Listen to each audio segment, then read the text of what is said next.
It makes me happy seeing you so happy. Billy. The Resident, like all shows, is filled with actors that have their own stories about how they came to be appearing on your TV screen in front of you. Some of them are funny, some are heartwarming, and some are just plain weird. Today we have a list of The Resident cast's secrets that nobody knew about. If you're a fan of the show, or even just recognize some of the actors' faces, this is going to be a must-watch, because boy are some of these facts bizarre. But enough stalling, let's get into it. Why Shaunette Renee Wilson left the show. A few different stories revolve around the very talented actress and why she chose to leave, mostly due to complications revolving around her expiring visa. Some fans speculated that the visa issue pushed her off the show, and that theory built up some momentum before, like so many internet theories, being crushed by the truth as more information came up. The truth is, the actor chose to not return to the show, something the writers were deeply sorry for since they felt her character had become so important to the show. They felt so strongly about this fact that they offered her an open invitation to return if she ever decided to come back. Bruce Greenwood broke a bone shooting 2 separate movies. Bruce Greenwood has been around television forever and has the resume to match it. In The Resident, he plays Dr. Ralph Bell and has had a ton of interesting stories throughout his career. When he got his first movie role, he was actually working in a chemical factory when he got the call, and has broken not 1, but 2 bones while filming before. The first came in the 1985 film Acclaim, where he broke his ankle while on location in the mountains of Pakistan. The second was a tooth, hey, technically a bone, that came while filming The Sweet Hereafter in 1997. He did also break his leg while doing a dance routine, only to re-break it in a motorcycle accident 3 days after getting the cast removed. Talk about bad luck. They should cover the guy with bubble wrap at this point. Morris Chestnut is a video game legend. Morris Chestnut, who plays Dr. Barrett Kane on The Resident, is otherwise best well known for his acting on Nurse Jackie back in the day, but he's seemingly a lot more than just an actor. He also was the 1998 winner of the Madden Bowl, a celebrity tournament that featured other celebrities as well as actual NFL players. I guess that experience didn't mean much though, because Morris wiped the floor with the competition on his way to proving that he is much more than just a pretty face. Oh, and he also held his own in a made-for-TV Texas Hold'em tournament, featuring some of the best players in the world.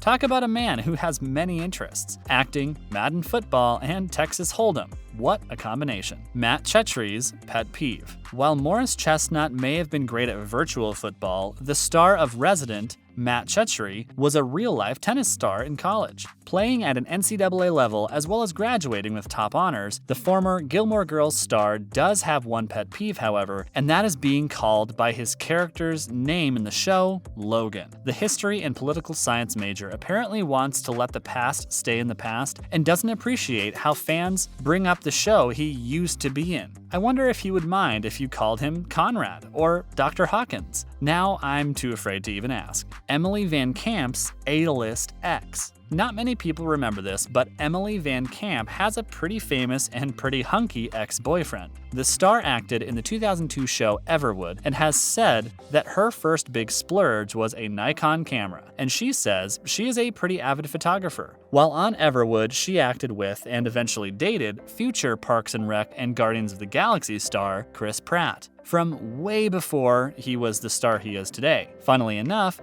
she actually played his sister on the show, something that must have been pretty funny for the Lovebirds. She must have a thing for dating co-stars, because she married her 2011 co-star in the movie Revenge, British actor Josh Bowman. Who can blame her though, with that hunky accent? Malcolm Jamal Warner used a school photo as a headshot. Acting types often can agonize over their headshots for hours, wanting to create the best first impression. Malcolm Jamal Warner, on the other hand, took a different approach. The actor used his 6th grade school photo when auditioning for the role of Theo Huxtable all the way back in the 80s. He got the role and helped make The Cosby Show one of the most beloved shows in history. All current events aside, he was ranked as the 32nd greatest kid star for his role and became a staple of television forever. Today, he could probably give Morris Chestnut a run for his money at the poker table, as he won Celebrity Poker Showdown back in 2003, so fast that the usual 2-hour program had enough material for an hour. Jane Leeves didn't always want to be an actor. Jane Leeves may seem perfect for the role she plays on The Resident, and her mom was even a nurse when she was younger, but Jane Leeves' career took plenty of twists and turns before she finally tried her hand at acting. Jane was a tremendous dancer and was a ballerina for years, even working with Benny Hill's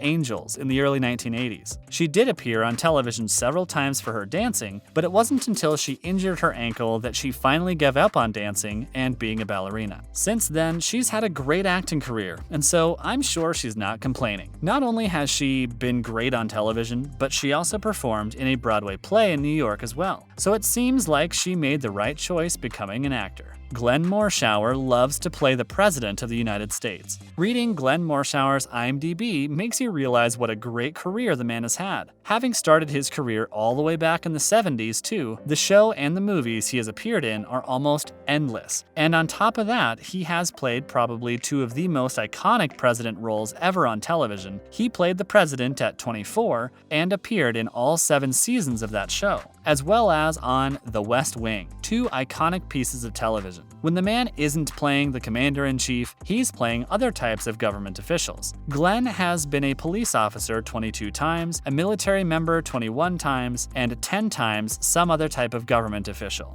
He also has more recently portrayed a Secret Service agent time and time again, now defending the president instead of being him, I guess. Melina Kanakaridis went from synchronized swimmer to beauty queen. Melina Kanakaridis was an amazing synchronized swimmer, doing so at Ohio State, a tremendously competitive school for athletics. She also is a successful actor, having appeared in CSI Miami, CSI New York, and more recently, The Resident. But that's not all. She also was a very successful pageant contestant, competing in the 1986 Miss Ohio State and actually getting first runner-up for her trouble. Since then, she has also appeared in Maybelline commercials, as well as almost in an embarrassing contraceptive commercial. Fortunately for her agent was able to institute an embarrassment clause into her contract, and it was never shown. She has kept the same agent ever since and puts that clause into every contract she signs. Finally, for Melina's wild and wacky career, the actor was also supposed to be the lead in the mega hit My Big Fat Greek Wedding, but had to withdraw from the role due to being pregnant at the time. I don't know how actors can do it. I would be so bummed if I missed out to be the lead in a movie as popular as that. Corbin Bernsen trained under Bruce Lee? Yeah, you're reading that exactly right. Corbin Bernsen, well known for his role as Sean's father on the hit USA show Psych, trained under Bruce Lee once upon a time. The actor learned Jeet Kune Do from the late great martial arts legend Bruce Lee, which is a wild thing to consider since he doesn't look like a martial artist at first glance. The actor has found his way into some truly bizarre situations, it seems, since he was also selected as the model for a series of paintings done by Wayne Barlow, in which Corbin portrays various sci-fi characters. The paintings would end up becoming paperback covers for books, and, funnily enough, Corbin Bernsen stars on the cover of a book called James Bond in Space. None of that compares to the weirdest fact about Corbin Bernsen, though, and trust me, there is more. Like his cousin being a successful news reporter in LA,